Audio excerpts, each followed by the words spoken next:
Call for the Board of Library Trustees meeting for Tuesday, March 16th. Roll call, please. Trustee Neto is not here. Trustee Rule, Yes. trustee Smart. Here. Trustee Suffett, Here. trustee Kane. Here. President Vick. Here.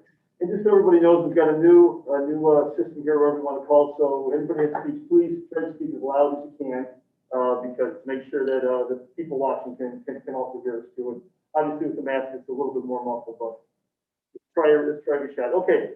As far as public comments go, Melissa, I understand you have something. Can you get a membership to the art and art district and then loan it out to the public? And also, how about a PBS passport where you can do PBS products? Right now, you can go to the PBS website. Passport, or Thank you, Melissa. We appreciate it. Okay. All right, and that is for public comment. Okay, keep moving on. The liaison reports, friends. I have a short update from the Friends. They have a book sale March 27th that's going to be in the library. We're going to do it in the main level of the library distance. So we have it's a smaller sale, but we're gonna try something a little bit different. They were looking to do it in the garage, but with the they were unsure of the weather, so we decided to move it in the main area of the library. That's happening March 27th. All happening. Okay, thank you very much. Foundation, Lori. Hey, everybody. It's good to see everybody. It's also good not to have on a mask. I look forward to Freedom Day, which is in 3 weeks, when I can join you all again. Mike, am I correct in remembering you said you were going to include the 2020 in-kind donation sheet with the packet this time? I sent it via email to the board. So Okay. Okay, so we finally amassed what we could as far as our 2020 in-kind donations. And we broke it down into donations that came directly to the makerspace for use in the makerspace, and then operational or other donations. And that includes things like hospitality that we would have paid for out of our operational funds had they not been donated by hosts and hostesses attending those events. So that's how we did the breakdown. Do you have any questions on that?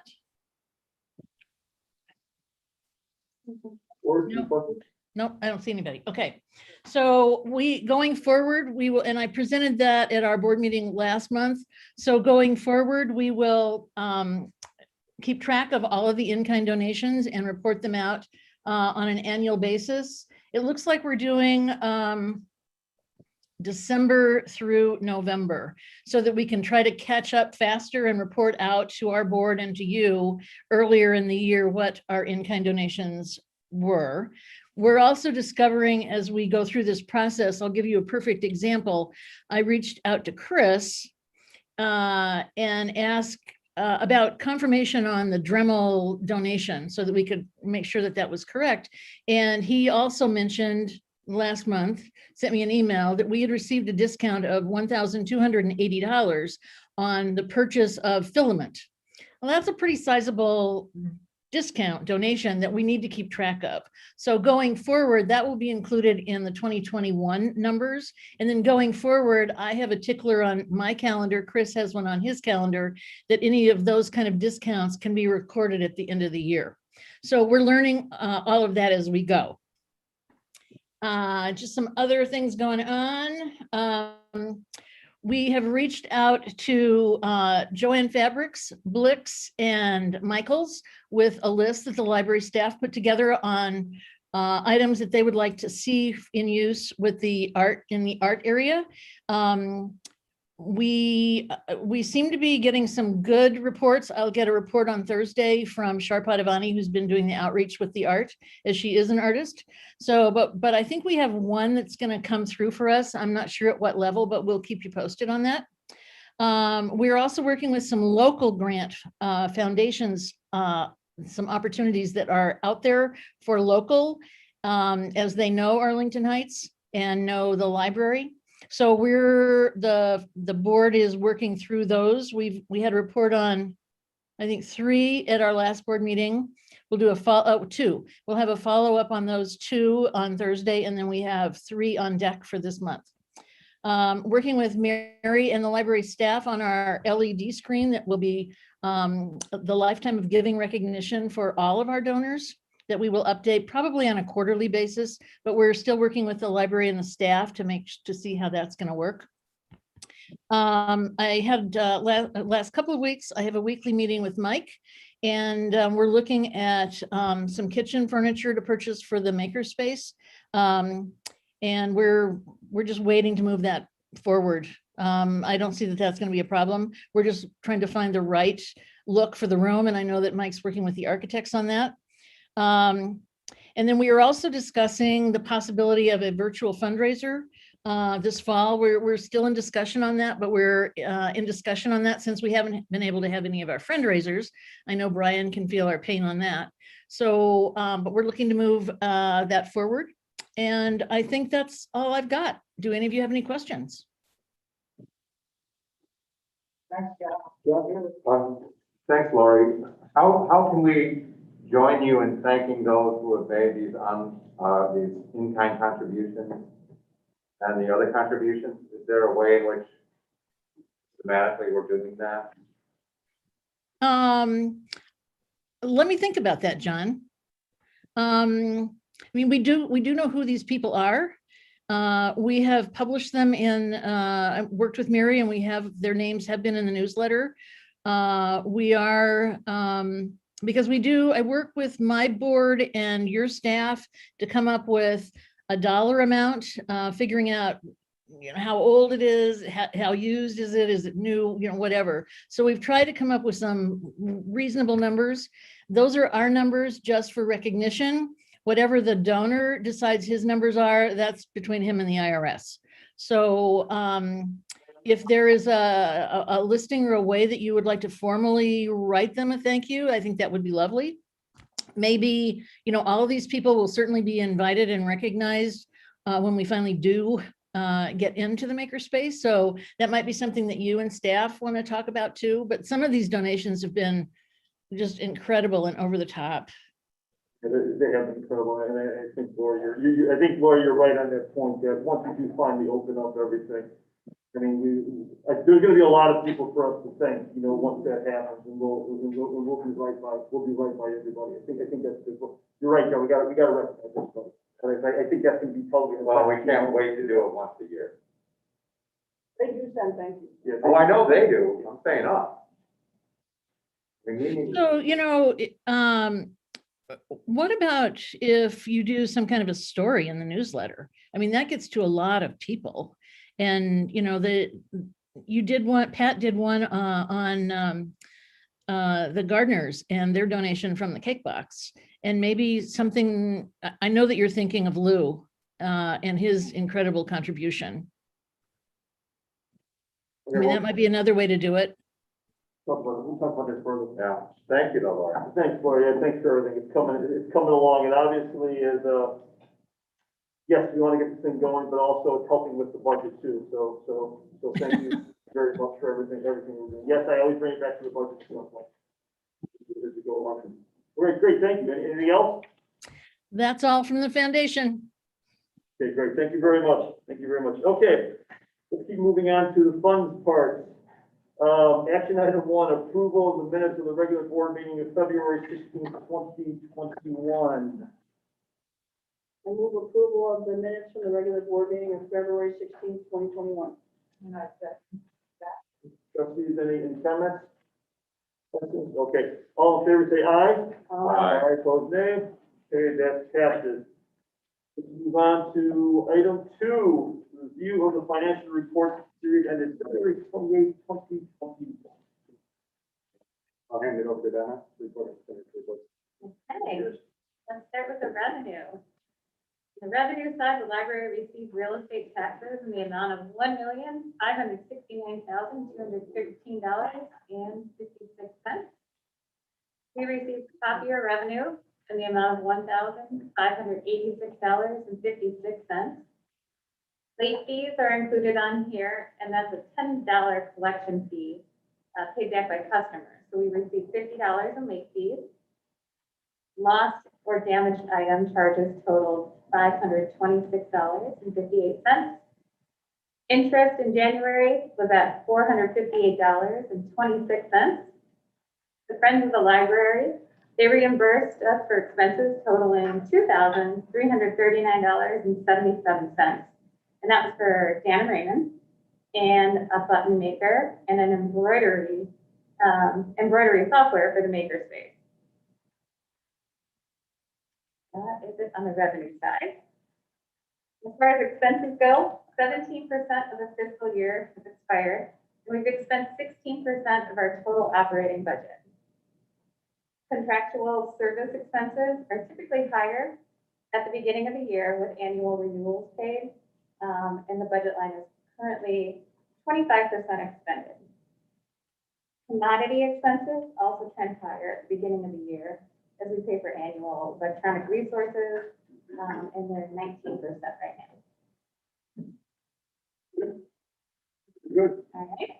That's it for that. Mm-hmm. And now go on to action item 3, review of the check record for the period ended February 28, 2021. Thank you. Yeah, so the check register, I have a few checks to highlight. On page 1, check number 81492 is to the Illinois Library Association for $45. And this was a registration fee for Greg Vick, for a spring workshop for trustees. Also on page 1, check number 81522 for Postmaster, $2,900, and that's postage for our newsletter. On page 1, check number 81467, Cardinal Color Group, $9,859. And this was for the March newsletter. It was a 32-pager, and we sent out 39,500 copies. On page 2, check number 81544, Town Square Publications, $625. This was for an ad in the Arlington Heights Chamber Guide. Also on page 2, in the marketing section, check number 81538, Sprout Social, $3,600. This is an annual cost for a new social media management platform. It has 3 mid-level licenses for the staff. It will allow our staff to schedule posts, monitor interactions, and run reports on Facebook, Instagram, Twitter, LinkedIn, and YouTube, along with business review sites like Google and Yelp. And also Mary Hastings, she negotiated a 32% discount on the published price.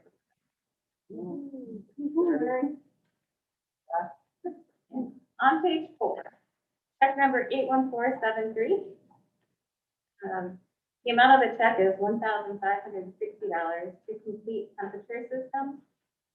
There was a leak in the north boiler, so this was to service. On page 6, check number 81460, Bruce Bennett, $60. This was for 2 resume reviews for customers. There's another resume review vendor on here, Julie Madej, and the check is 81500 for $30. And those were for February resume reviews. On page 7, check 81455 to Aurora Public Library District in the amount of $965.83. And this was 1/12 of the total cost of the Dr. E's Union Program. We split that up with 11 other libraries. On page 8, step number 81542, this was for Swank movie licensing, $980. And the library is now licensed to show different movies. So by copyright owners, we can publicly exhibit movies.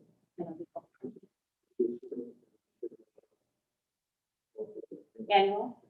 Production company. Production company, something like that, or? There's a comprehensive list of the studios provided. They do mostly the old stuff. And if you think that we would show, here, correct? I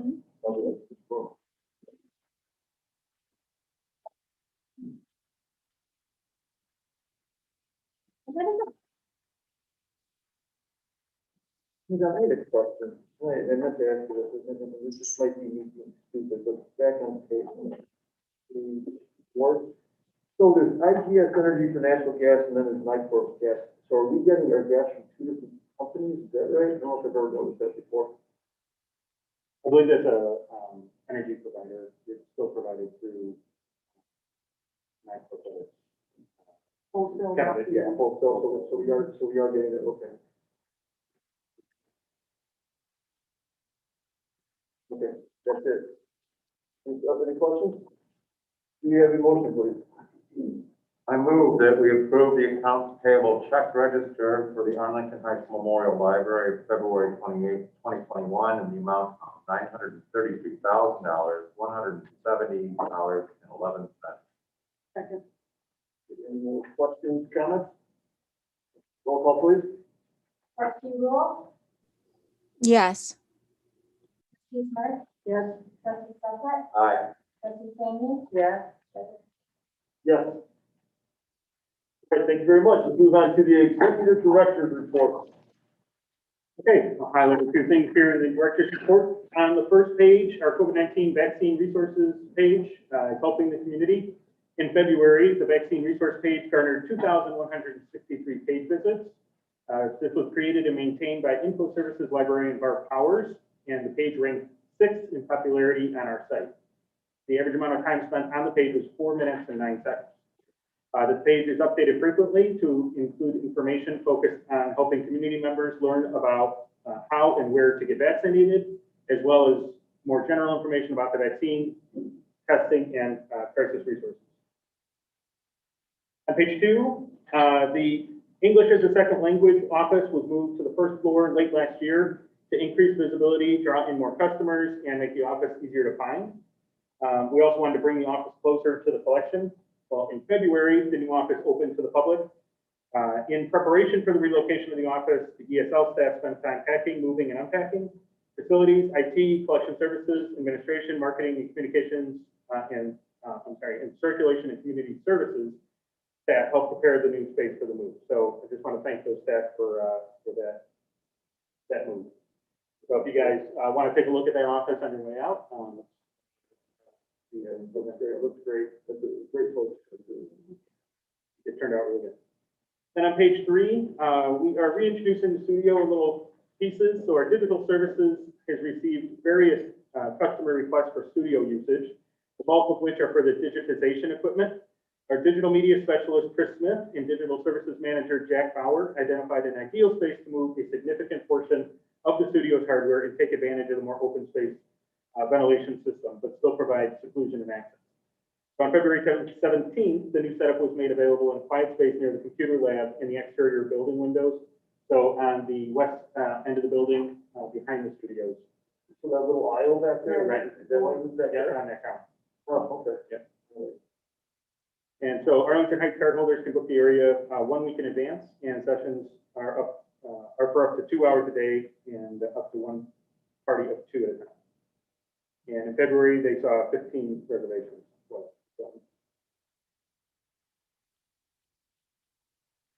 we celebrated Black History Month during the month of February through live programming, displays, activities, and curated book lists that highlighted Black voices. Youth Services staff curated and maintained Black History Month display in Kids World and the Hub. The resources were also featured in a wakelet to support at-home learners and caregivers interested in exploring the topic with their students.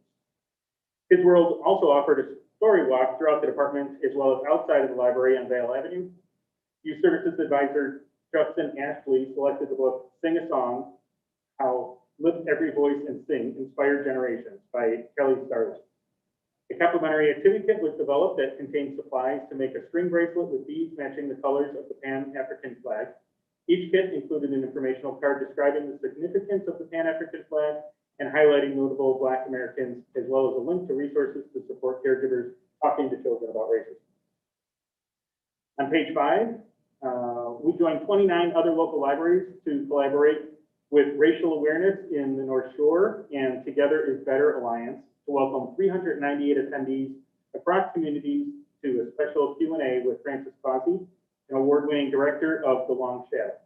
The film follows Frances as she traces her family's legacy of white privilege. It was available to view without a library card from February 19th to 26th, as well as through Canopy anytime with an AHML card. Moderated by film producer Nick Kelso, the event included details of Frances's journey into her past and what that means today. In February, Info Advisors created 10 book lists on the Reader Services page and several in library displays. The lists included Black voices in novels, music, mystery, memoirs, and biographies, science, fiction, and fantasy, cinema, and romance. The featured DVD display topic was Black Voices Matter and had 183 DVDs checked out. The Spotlight display featured 8 topics and had a total of 97 items checked out. The most popular shelf included Black Voices, which featured all genres and was displayed all month. Communications and Marketing promoted this list on social media in celebration of Black History Month. And on page 7, on Tuesday, February 9th, our local history and genealogy librarian, Jamie Middendorf, youth outreach specialist, Amy Muzinski, and teen librarian, Evan Mather, hosted a virtual oral history workshop with students from St. Viator High School to prepare them for interviews with local veterans. Library staff modeled best practices for getting the most out of an interview and led teams through an exercise to try these techniques in the classroom before their interview with veterans. The students' interviews will be published in a book that will be later donated to the library. This is St. Viator's 4th publication of local veteran stories. On page 9, I want to highlight our school info fair. When it became obvious that the annual preschool information night was not going to happen the same way this year, a team was formed to adapt and expand the program to be a virtual school information fair. Youth Services staff member Christina Caputo, Laura Dacus, Emily Koch, Maria Papanasasiou, and Lynn Priest partnered with 40 daycare schools and homeschool co-ops from the surrounding area to provide valuable information to caregivers so they can make informed decisions about their children's education. Each organization provided a link to be displayed in collections on the Youth Services waitlist, which had almost 500 combined views. Parents had a week to view the resources prior to a live Zoom event on the evening of February 8th. During the event, representatives from the organizations were given their own breakout rooms, and the 70 participants had an opportunity to visit the breakout rooms and ask questions of the representatives. And then on page 15, I just want to highlight our professional engagement section. In addition to serving as a vice president for the Reference and Adult Services section of the Library Administrators Conference of Northern Illinois, also called LACONI, Info Services librarian Allison Lowry is now vice president of LACONI. In her role as vice president, she will be working closer with the LACONI president, who is our programs and exhibits manager, Jennifer Traker, to create and shape the strategic direction of LACONI and achieve organizational goals such as fleshing out a new website, laconi.net, and crafting best practices. Our material handling supervisor, Matt Williams, joined the Recharge Committee, an independent networking and professional development group that provides pre-continuing education in the Chicago area to inspire library leaders at all levels. Our SAS supervisor, Katie Myers, renewed her National Council of Certified Dementia Practitioners Certified Dementia Practitioner certification by completing the requisite 10 contact hours of continuing education units. The training included utilizing the library's database scale resources where she completed a certificate in music therapy and sound healing. It is fantastic. Do we have programs that are set up specifically for utilizing this type of skill? Yeah, I believe so. Shannon, do you want to speak to that? Can you hear me? You're on mute. Hi, I couldn't hear the question. I apologize. Oh, regarding, what Katie Myers renewed certification for the dementia practitioner certification, it's a great thing. Just curious, do we have programs that are set up to utilize these type of skills? Where do we get the value? Yes, we have the Memory Cafe. We've had that for a number of years. That's a partnership with some local organizations. And many of the library visitors have memory challenges, including dementia and Alzheimer's. So not only in programming is Katie able to assist those customers, but with everyday needs of, using the library, such as book recommendations, reference questions, everything like that. So yes, we utilize Katie quite a bit. That's fantastic. I figured it was something like that. It's one of these things where, we're doing these great things, and we just want to make sure that it gets out to everybody, exactly how we're using these things, so everybody knows that, my God, there's a lot of things that we do that go completely unnoticed. And I think this is one of them. Yes? Yeah, also Katie is our ADA National Certified Specialist also, correct? That's correct. Thanks, Shannon. Okay, then on page 16, our digital services librarian, Bill Pardue, and Christina Giovinelli Caputo presented at-home learners and homeschoolers, altering services for 2021 North American Virtual Reference Conference. And our business services advisor, Diane Malik, is an active member of the business networking site Alignable, and in a recent vote, she was recently named by local members to be the local business person of the year. Amen. Yes. So that is everything I had for the director's report. Any questions? Yes, we're going back to the dashboard. I'm looking at the AHML dashboard, February 1721, excuse me. I'm looking at the circulation numbers and the line graph, physical versus downloadable. So we're starting to creep back up on our physical circulation. And then you can see down in terms of library visits too, we're starting to creep back up. So what are you projecting, Mike, in terms of the next quarter? As far as what we're expecting for circulation, Yeah, I think we're gonna continue to see that physical circulation continue to increase. We're seeing similar patterns with the number of people coming into the library, so I think that's where we're seeing that increase in physical materials. Our drive up's been popular, but I think once you get people in the library, they're browsing, they're looking at the things out. So I think as that increases, we'll see that physical collection continue to increase. so the physical collection starts to rebound. What are the implications for the virtual activities that you do? The adjustments you've made over the last 12 months? As far as programming goes, or ebooks? More for programming. The ebook is just a catalog. Well, there's budget implications, I guess, for the ebook, so there's what you're referencing.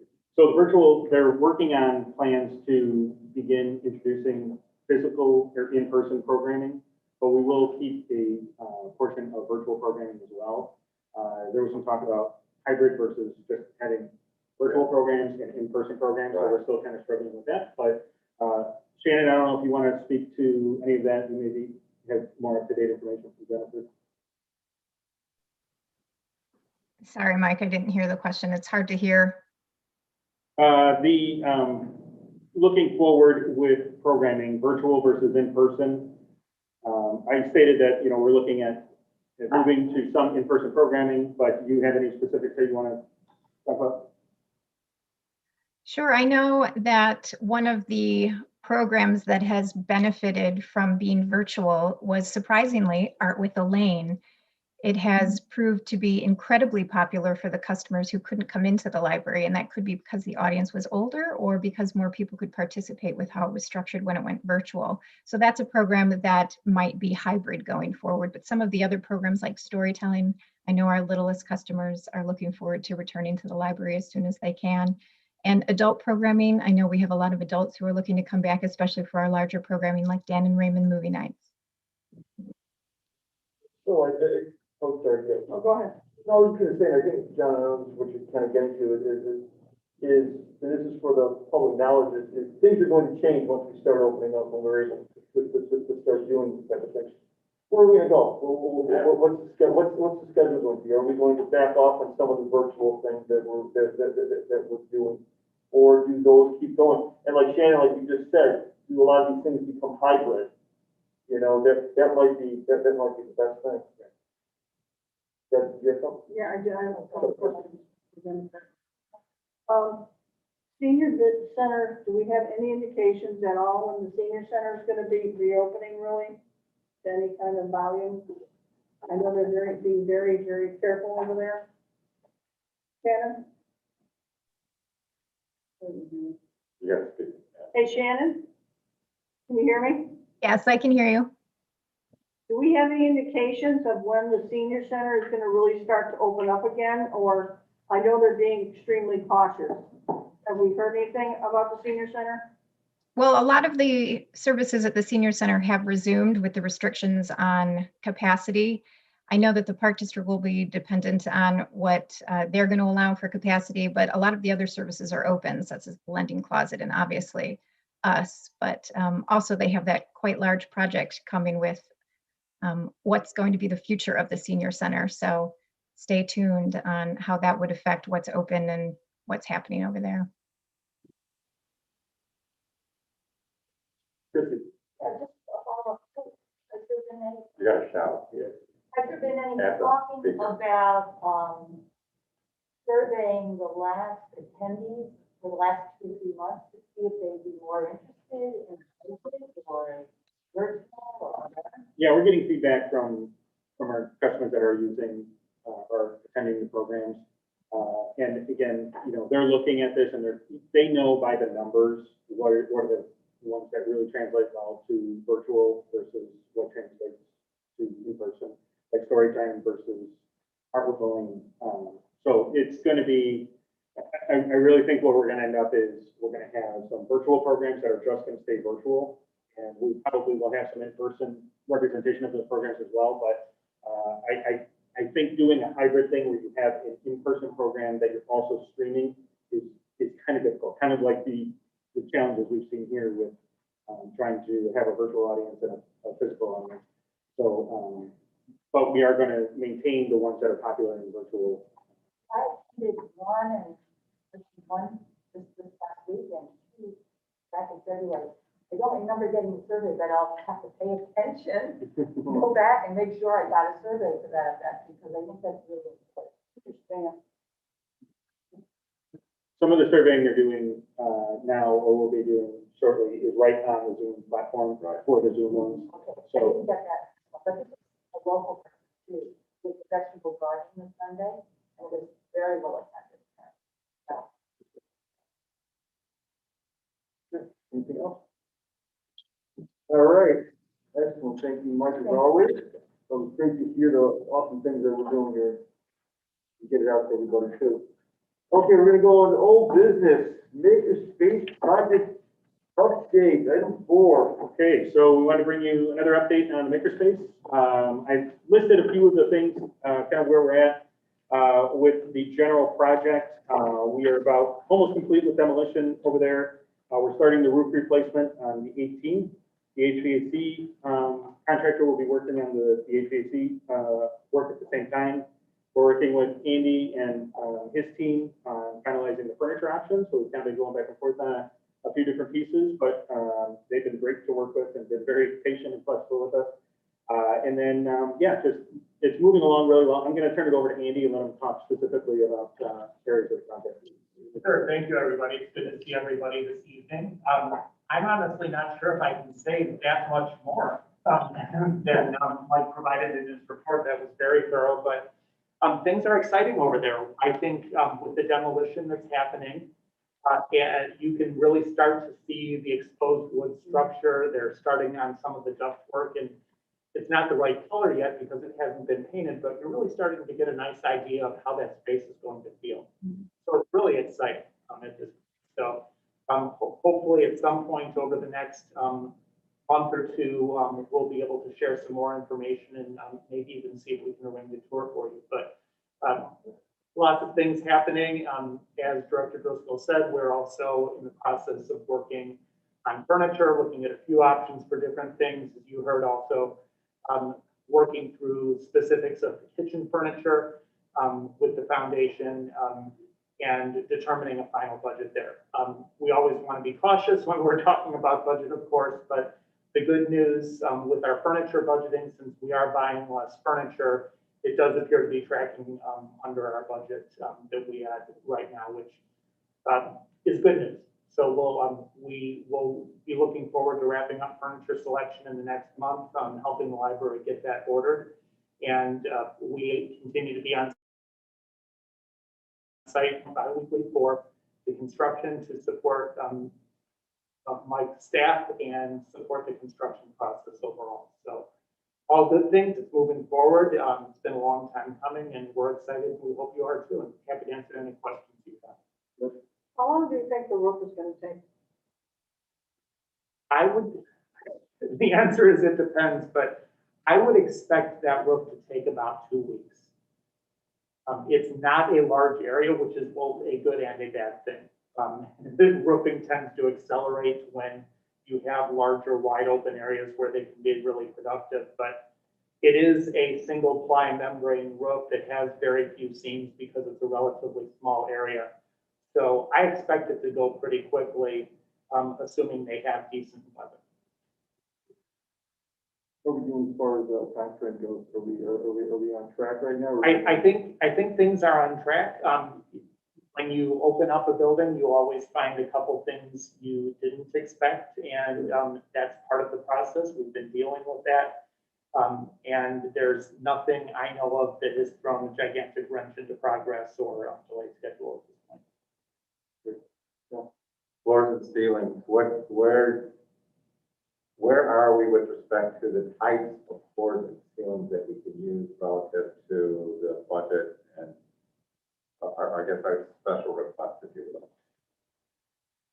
Sure. So that's a multi-part answer. All of the materials for the upper level were specified at the time of the bid. So those materials have been finalized. We are looking at the request of staff. We are looking at a potential change from carpet to the luxury vinyl tile in the flex space 2 that's going to be used for sewing at the request of that user group, just because it'll be visually easier to pick up needles. Yeah. We expect that to be for all intents and purposes, a slightly cost neutral change. With respect to the basement, a lot of the finishing in the basement was taken out of the scope when the project was rebid. We are hopeful, because we are underspending the furniture budget, that we'll be able to add some of that back in. So we're looking at a combination of carpeting in the lower level, that lounge area when you come down the stairs at the entrance of the building, and then some vinyl tiles in the rest of the area. And we're looking at a few different options, which will come in at different price points based on the type of preparation that needs to happen, being that it's a basement. So that information will be forthcoming. We'll review that now. Know more and be able to report more next time we're together. Another question. So what kind of hiccups did you encounter when you started opening up the walls and Really, the biggest things that happen when you open up anything you can't see is you find something you didn't expect, or you didn't find something you expected. And nothing is really major. I would say the biggest surprise, if you want to call it that, is that there were penetrations from the old ductwork serving the old mechanical units coming into the building through masonry walls. When that ductwork was removed, we discovered that nothing was supporting those openings. So that's something the we ductwork is supporting? well, that is true. Everybody knows that. The structural ductwork, which we really can't count. So that does have to be corrected. That we had our structural engineer view the site. They had a solution to introduce some steel lintels, and that had to be dealt with. But these sorts of things are things that we've come to expect in these types of projects. That's why we have contingency, and that's why we're on site at the intervals we are, to make sure they're dealt with. Thank you. This is going to be a really low budget, but under budget, Any kind of like guesstimate on how we're doing right now, where we think we end up? I don't think I can really answer that question fairly right now, Greg, because we've got some of those things like that, that penetration and the new structural support we're looking for pricing on. We haven't finalized the furniture yet. There are some pieces that have some variables. So I think a lot of the financial piece of the project is going to start making itself a lot more apparent in the next 2 or 3 weeks. We'll have a much clearer picture next month. One reason I asked that, and I'm, gonna go, into box here, but that whole lower, in the basement on the north, where, we're keeping those offices over there, where we're gonna have a rooms over there and everything. Is that right? Is that supposed to be over there originally? Just outside, with the sewing room. It is south, yeah, it is south, I got my head south. And so we're not doing that now, right? Correct, those are gonna remain. We are looking to carpet one of the smaller rooms to use as like a conference room or a meeting room. Yeah. And then we're working with the foundation, I've been talking with Lori about that, possibly helping us with the tile, for the art space. That was one of the things that was. Okay. Yeah, I just always hated that we got rid of it for the right reason, and everything, but I know this is, it would be really drastic, how much, under budget we were, if that could ever get back into the, get back to the case. I would really hate to misrepresent anything too soon with an answer, but I think we'll know more next month. Okay, all right, fair enough, fair enough. Andy has a hand up. Andy?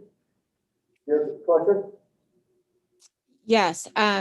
Where did we land on the sinks in the downstairs area? If that's going to be an art area, I know that there was, we were trying to find money in the budget to add sinks to the area, and I think that's really important for us to do. I've taught all over the place, and even if we don't put ceramics in there, there's never enough sinks in an art studio. There's just not. At this point, we don't have the scope for a new sink in the basement, but it's certainly something as we track budget that we can look at adding back in if the budget allows. I think that's a huge mistake to not consider putting in another sink. Like it's kind of like putting carpet in the bathroom. It just shouldn't be done. Like, I don't know how else to say it. Like we need another sink, and we got to find it somewhere, guys. Do we have what we would like to add if we have a budget? With respect to the sink, Andy, do we have the plumbing in place so that we can add the sink? Because if we don't have the plumbing, then we gotta get the plumbing for the sink. There is plumbing there right now, So this, so we can upgrade the sink. okay. There's an existing sink down there. Yes. So the addition was to put more sink space. So I think we had, in the original plan, maybe 2 large sinks down there. Right. So we scaled that back to leave the one. But we got the plumbing down there to add the The second. plumbing is down. Yeah. All right, Yeah. well, The good news is that most of the work to do it is infrastructure and it's already there. that's the point. That was the point. Thank you. Okay, that's my question. Do we have a list of wants that if we have the additional financial capability, that we can go in and have them ranked as, okay, this is for second. We have a couple things that we've been talking about internally. Some of the alternates that were not included, such as one of those that we were talking about was the extended island in the kitchen. That was not included. We've been talking with Lori about that. The foundation will focus on that. And then there were a couple other ones. I'm trying to remember what they were. Well, the carpeting in the tile downstairs was not included. But I would throw this sink into the infrastructure. You gotta have that. Once you just tend not to go back.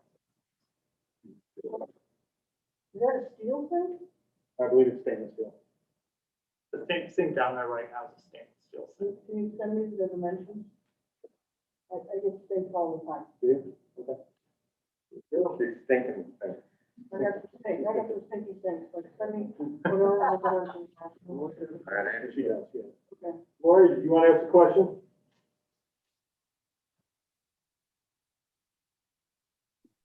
I do. Andy, I know I've got a board meeting this week, and I know that the board is going to ask me about the coordination and what you think timing might be as far as that range hood. I know that's going to have to go in first. And I'm just wondering where you are with that. I know that they're starting on the roof and how does that coordinate together? Yeah, you know what? I don't know the exact timing of that, but I can find out from my team who's attending the construction meetings and get back to you through Mike. Oh, that'd be great. Thank you. Sure. Okay, any other comments, questions? Thank you. Thank you, very everybody. much. Yeah, I do look forward to getting forward. Yeah, I think a lot of the things that are unknowns at this point will become known. Great. Thank you very much. Thank you, everybody. Okay, let us move on to new business now, and we're going to action item 5, revisions to the human resource policy and reasonable accommodation. Okay, so I am bringing you a policy tonight. It's a modification to our existing reasonable accommodations policy. This policy change is a result of the review of the Americans with Disabilities Act and how it fits into our policies.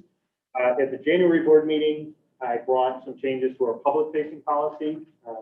And so part of the Americans with Disabilities Act compliance did not fit in that public-facing policy. So it was more staff side procedures. And so we decided to include that in this reasonable accommodations policy. So essentially these changes are the addition of those pieces that were not included. Those has been reviewed by the attorney. And this is up for discussion and or approval tonight if you feel comfortable. And just the board, since we didn't have the cow earlier this month, these are one of these things, we usually bring the cow and then we get a couple weeks to, ask questions and think about it and go back. If we don't want to vote on a table until the next meeting, we can always do that. I think it's going to cause absolutely clear, right? Does anybody have any questions or how they'd like to proceed? No. I mean, I read through it. I didn't see anything that stood out to me. Okay. I'll move that the board of trustees adopt proposed changes to the reasonable accommodation. More comments or questions on that? Okay. Let's do a roll call now. Trustee Rule? Yes. Sorry. Yes. Smith? Yes. Trustee Stefan? Aye.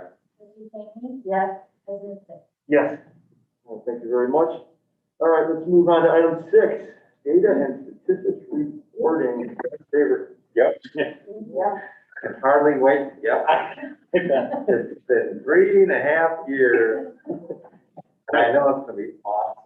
Yes, now, John, this is just a start. This is another one that I wanted to bring to the committee as a whole for discussion. And Greg and I decided that we bring it right to the board for discussion. So what we're looking at here is we're looking to replace the 3 reports that we're currently generating for the board and really condense it down to things that you guys find most useful. And that is our sample dashboard that we've included here. In addition to the sample dashboard that you would be provided every month, we will also include a highlighted area of the library. It could be a service, it could be a service point or like a makerspace or anything that you guys want us to focus on. We would line them up and then report on them every month. So it would be 1 report per month or 1 focus per month. And it would be kind of a deeper dive into each of these. So you have a good understanding of how we're doing programming or how we're doing, how things are going into makerspace after we have some experience or highlighting certain things during the pandemic. So because looking at what we're providing you every month, we're providing you numbers, a lot of it's duplicative, and this will give you some real good information on each of these service areas, each of these programs or products that we're using or providing. The dashboard that's provided, the summary dashboard, this is an example of what we can do. These performance indicators can be changed right off the bat. I mean, you guys can say we want to see this and we want to see a long range trend of this. We can include that, or month to month. If you guys say, you know what, next month I'd like to see a report on very specifics that you'd like to have included in that. We can change this up very easily. We have a lot of numbers at our disposal. It's just what you guys find most useful. So that is kind of the start of it. And we have a analytics work group and a statistics work group that has been working on this stuff and really kind of looking at what numbers we need to keep and what numbers we are not using. In longer term, what we want to do is condense all of our statistics throughout the organization into one platform that is much easier for us to analyze and be able to make decisions off of and provide you guys with what we're looking for. So again, this is just the result of what we've been working on, and I'd love to hear your feedback as to what you'd like to see. Even though they say one thing, I know that's what trustees, the question is, what as a board do we want to know? What as a board do we want to see? Because, obviously there's a lot of data and a lot of data is used for the programming and how we're going about that in different senses. We've got that we're not really a part of. So it seems to me what we want to see is, yes, we want to see circulation, we want to see how many people are actually using different things, so we have an idea of where it's going. I think we also want to know about the positiveness of how everybody is using. I think that's kind of getting to one of the questions that you've asked a few times on some of the bigger programs. Reviews back. Is that fact? Yeah, it's probably better. So that's it.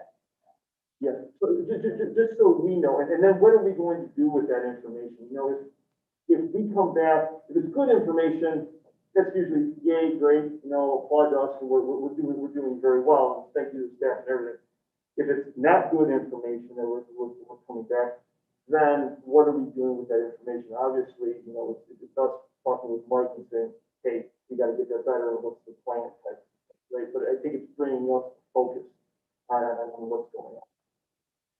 Yeah, Greg, I think, to me, I back it up from the other perspective. We're stewards of the taxpayers' interests, which is not entirely financial, but financial is part of it. We're stewards of the taxpayers' interests, the residents' interests. So what would they want us to be able to follow on their behalf? And it's not how you plan individual programs. It's not that granular. There would be something more of those along the lines of data that help us collectively build our strategy moving forward. And so, it's interesting, the downloadable versus the physical, I think, is a huge consideration now, and where that's taking us moving forward. The electronic versus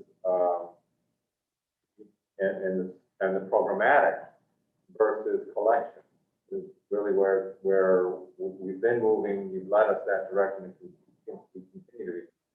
So we want to make sure that we have an understanding of where the library is trending so that we can make informed decisions strategically.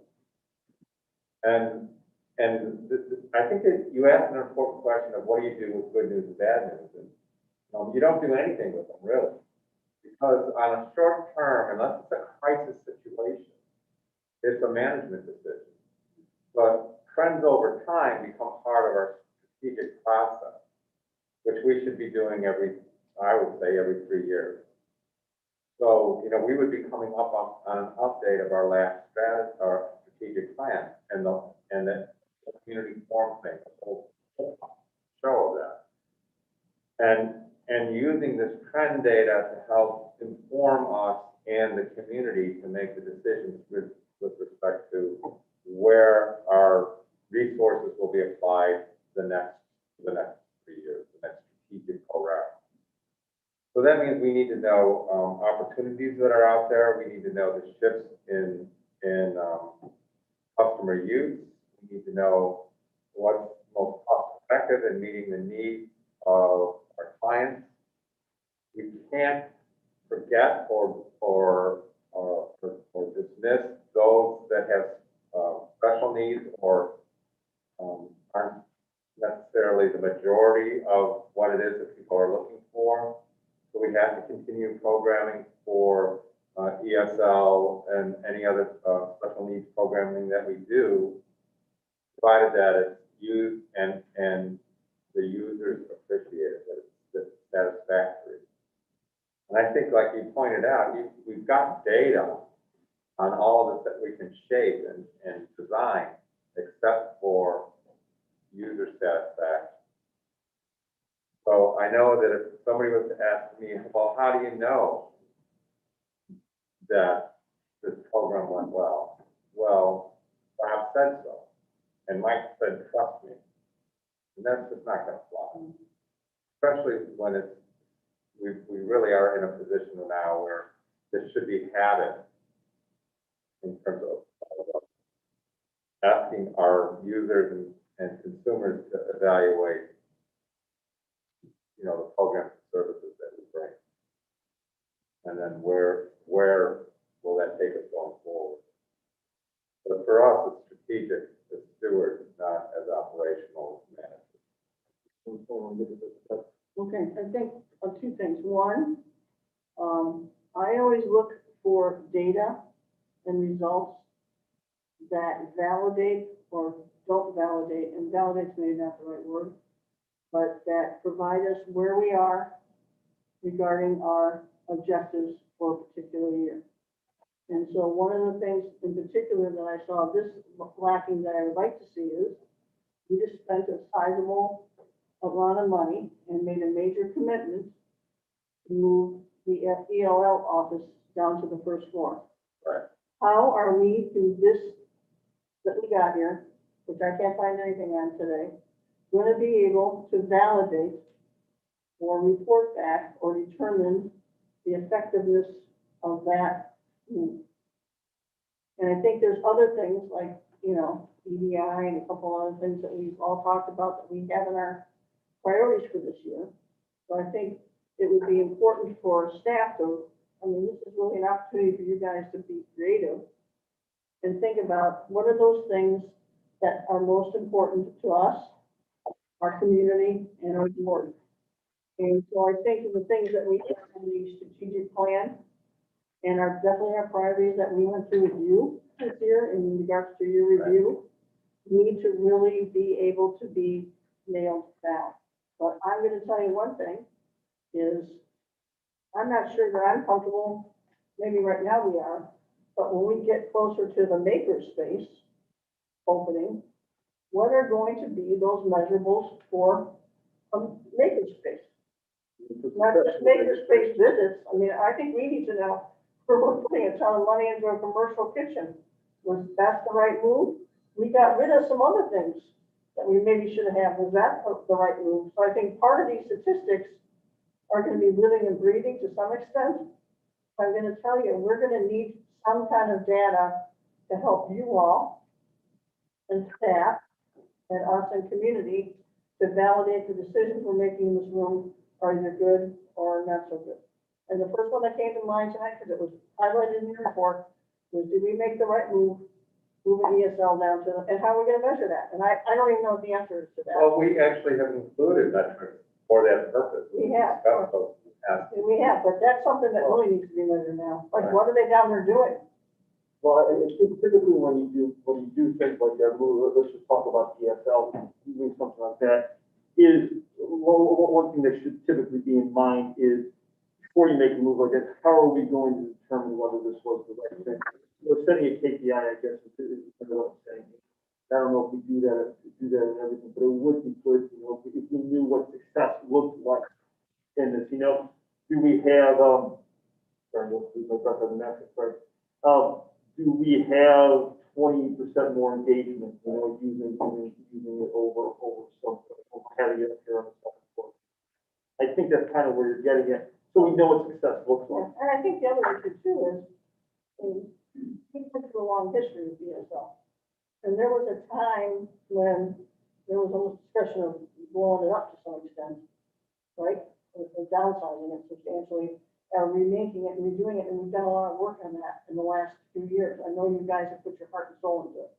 And we have, I think, probably really brought breath back into that weary department. So I just think, you know, it would bring validation to you all to know specifically in the new model that we're using down there, because you've made extensive changes. You know, what are the things that you guys want to measure to make sure we're successful? And it's just, location is one of the, you know, things we've done.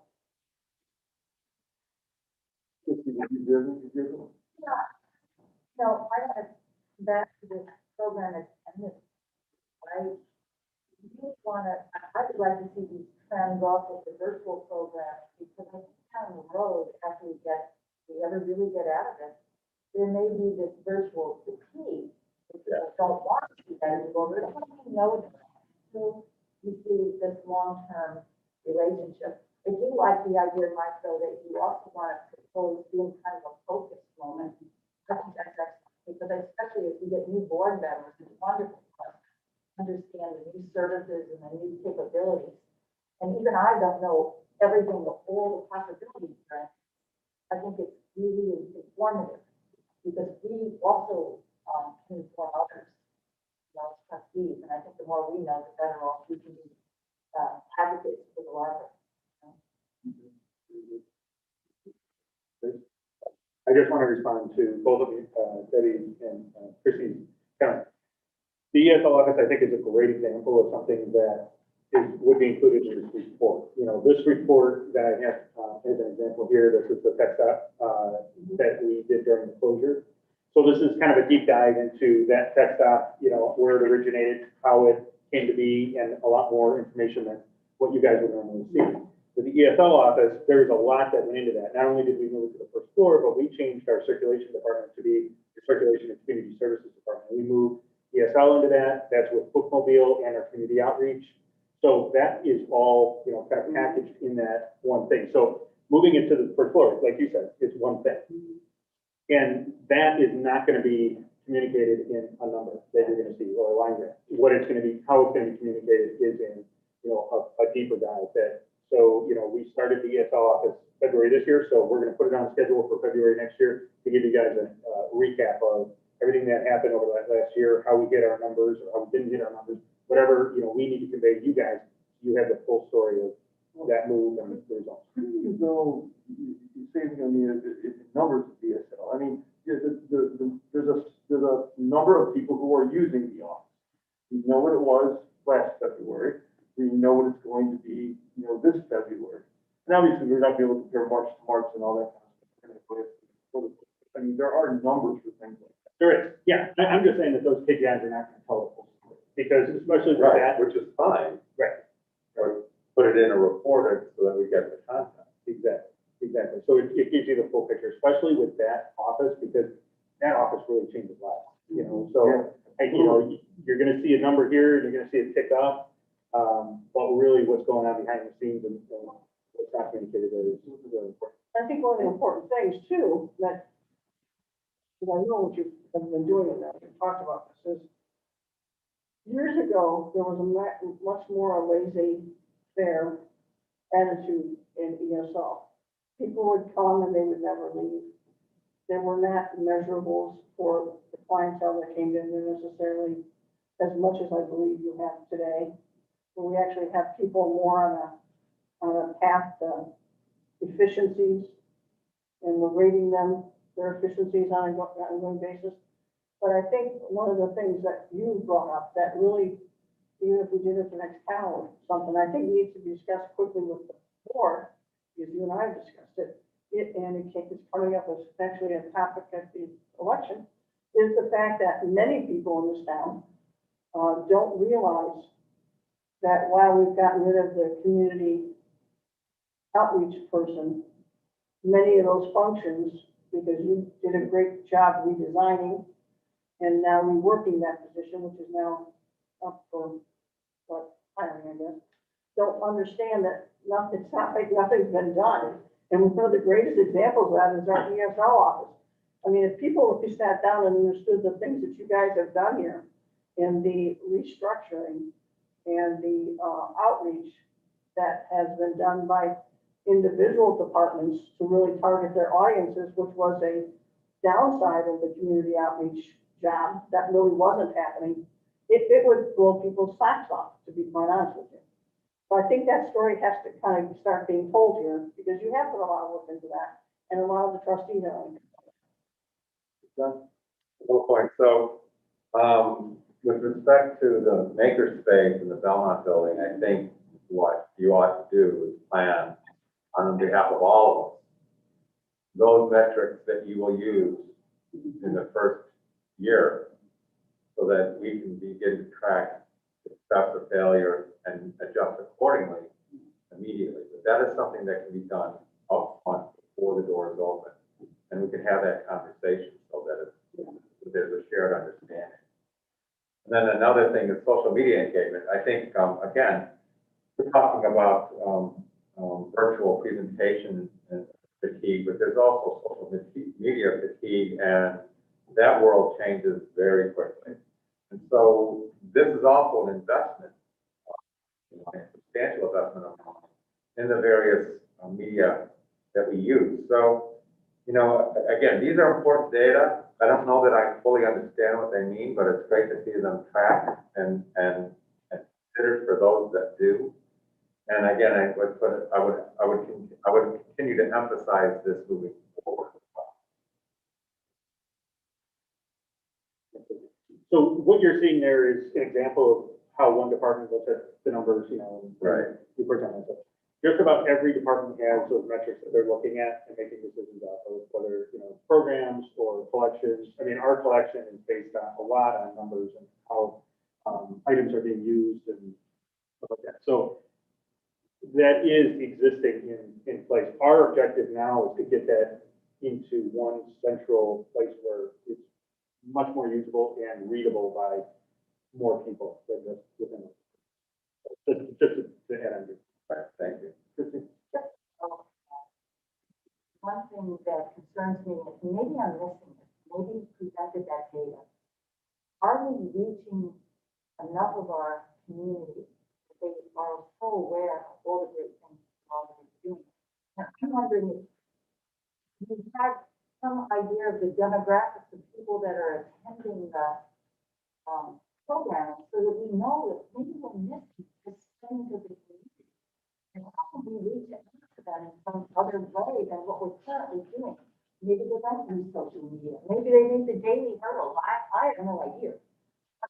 But you know, what people here in the library already get is people that we want to bring in, make them aware. Oh, wonderful.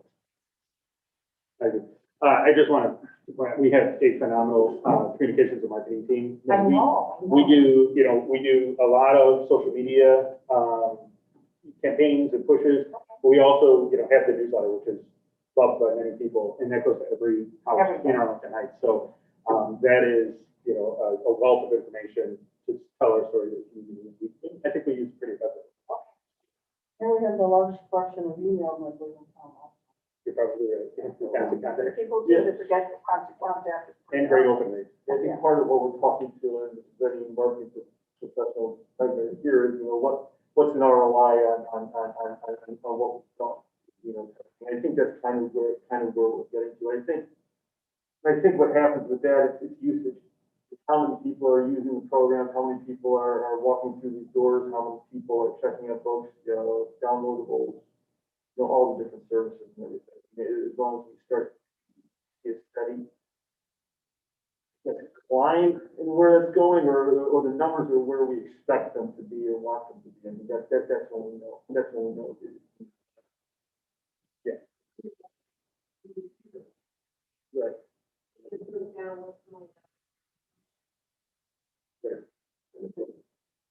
Andy, do you have anything you want to throw in? You good? Good, okay. Just one more thing I just want to finish. First of all, I was just thinking, it sounded like I might have been a little flippant there when I made the comment about, you know, when good things happen, we applaud ourselves. I didn't mean to say that. I didn't mean to downplay any of the great things that staff is doing. And what I was trying to do is try to make an emphasis that there's different actions that we take based on what the information is that we get. I just want to make sure I made that clear. Second thing, and what all of you kind of talked about, strategy, you know, the strategic plan. So, and I think this is kind of where it's going to, where we have to kind of start building. Now, our strategic plan, our 5-year strategic plan is up in 2022. So that means by the end of this year, to the beginning of next year, we have to start focusing on that, on what the next 5 years like. If it wants to be a 3-year plan, we can discuss that. Well, I mean, But we are going to have to start working on it again. So this data over these next 12 months, how we put this together is 12 months, no, forget that, 9 months, let's say. Yeah. Is going to be incredibly important because we're gonna need that. Because we're not gonna roll out the same 5 strategic pillars that we had this time. If they're important, we will, obviously. Well, my guess is it's going to change as we go along. That's this data. We're going in the right direction. Are there any indicators that you would like to see on this dashboard that's not currently here? But I would need a little more time to consider. We'll continue this conversation in community hall meeting. Okay, that sounds good? Yeah. Yeah, this is a good start. That we sent to you on the, statistics team? Is that Yeah, we what have it's that called? Stats team. team. Actually, Jan's setting it up. Dan setting you up? What are you doing? Well, hey, good to see you. And Dennis, Julie, who else? Okay, all right, that goes right there. Yeah. All right, excellent. Now we're on to other.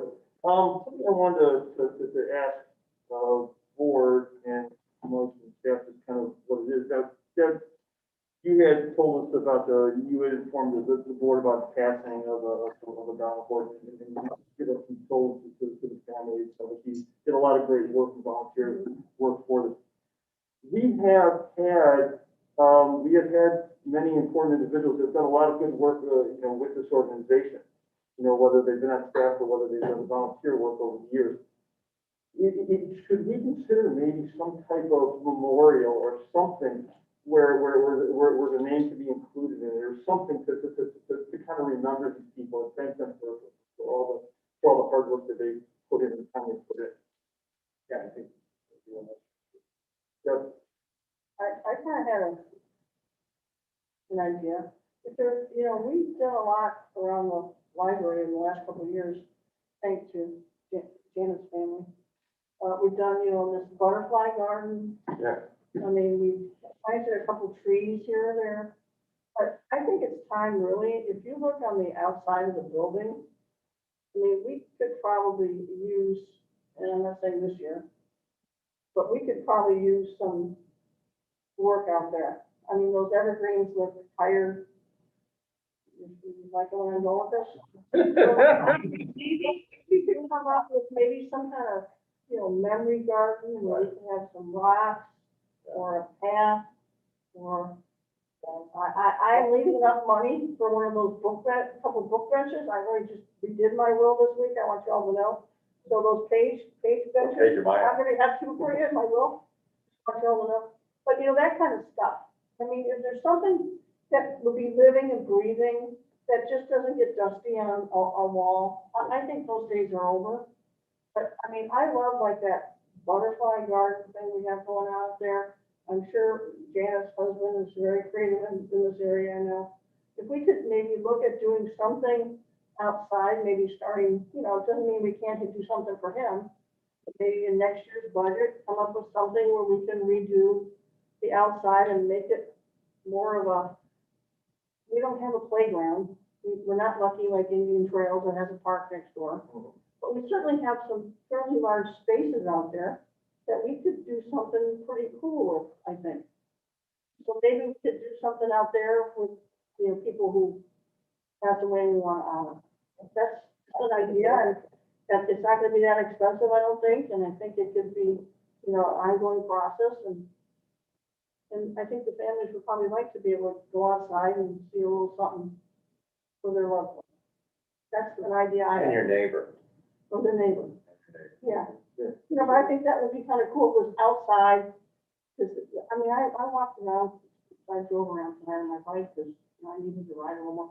But I just looked, and we're looking a little tired out there.